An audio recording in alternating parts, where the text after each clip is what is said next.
Subscribe करिए हमारे YouTube channel को और बेल आइकन दबाएं जिससे हमारे वीडियो की नोटिफिकेशन आए सबसे पहले।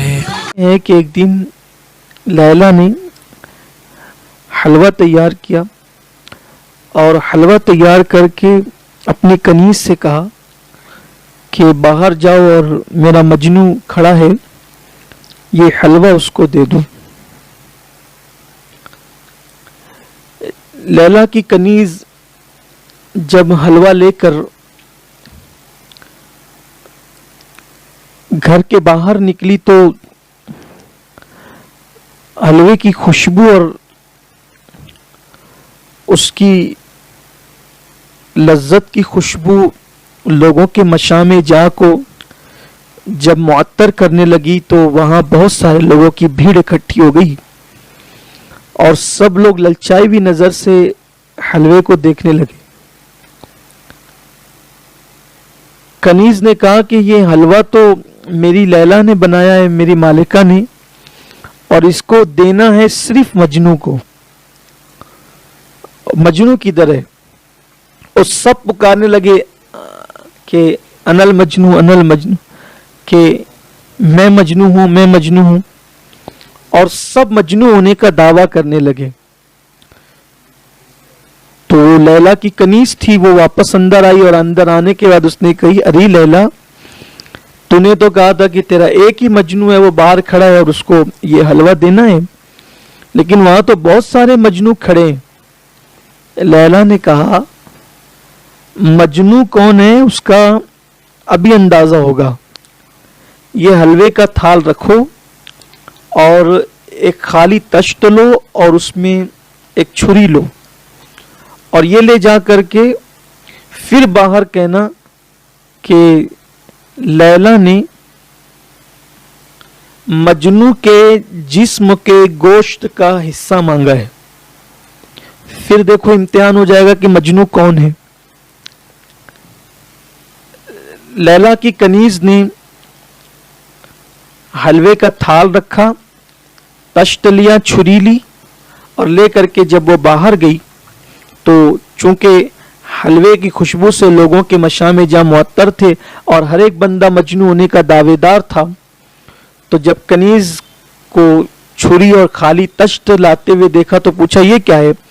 तो कहा कि आप सब लैला के आशिक है। तो कहा हाँ, हम तो उसके आशिक है, मजनू तो हम ही है। और तो फिर कहा कि जो मजनू है लैला ने उससे उसके जिस्म के गोश्त का टुकड़ा मांगा है। सारे भाग गए।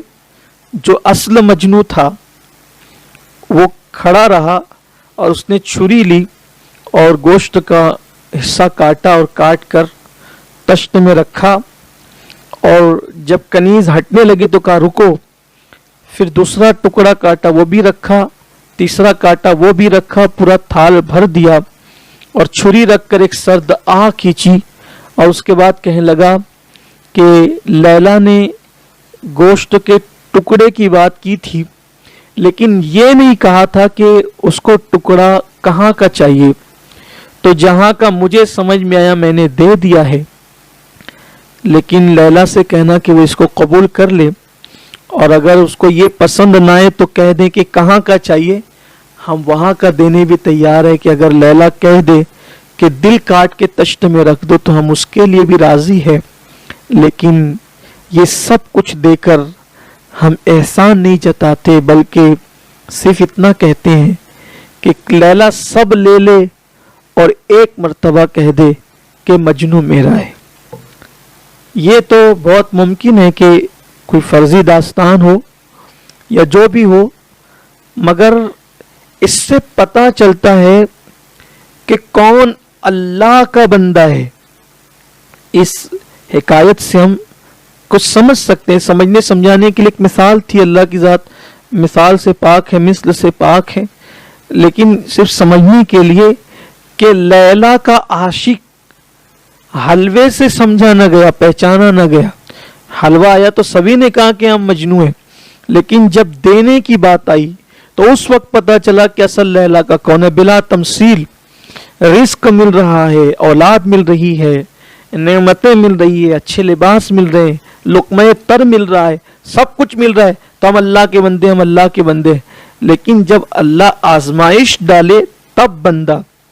بزرگان دین اور صوفیاء کرام فرماتے ہیں کہ اللہ کا سچا بندہ وہی ہے کہ جس کو نعمت ملنے سے جتنی خوشی ہوتی ہے, جب تک مصیبت ملنے پر اس کو اتنی خوشی نہ ہو, اس وقت تک وہ اللہ کا سچا بندہ نہیں ہو سکتا.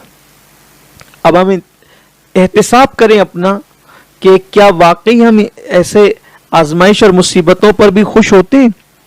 اور یہی فلسفہ قربانی ہے, قربانی کا فلسفہ یہی ہے. اور بزرگوں نے فرمایا کہ جب اللہ کسی بندے کو پسند کرتا ہے تو اس کو آزمائش اور مصیبت میں گرفتار کرتا ہے, اس کا امتحان لیتا ہے. جب وہ امتحان میں کامیاب ہو جاتا ہے تو پھر اللہ تعالیٰ اس کو اپنا بندہ خاص بنا لیتا ہے.